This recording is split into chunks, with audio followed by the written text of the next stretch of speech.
अजीब बात है, दहशतगर्दी होती है, दहशतगर्द पकड़े भी नहीं जाते, भाग जाते हैं। 10 मिनट के बाद इंडिया कहता है पाकिस्तान ने करवाया। क्या सबूत है? कौन से दहशतगर्द पकड़े गए? कौन सी तुम्हारे पास एविडेंस है?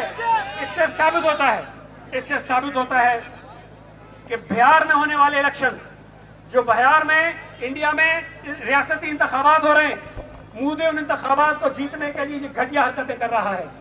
लेकिन आज की इस रैली के जरिए हम इंडिया को यह बता देना चाहते हैं, पाकिस्तान की तमाम सियासी जमातें, हमारे कितने आपस के इख्तलाफात हों, हमारे इदारों से इख्तलाफात हों, हमारे अदलिया से इख्तलाफात हों, हमारे फौज से इख्तलाफात हों, लेकिन अगर पाकिस्तान की तरफ भारत ने मैली आंख से देखा, हम सब एक हैं, हम सब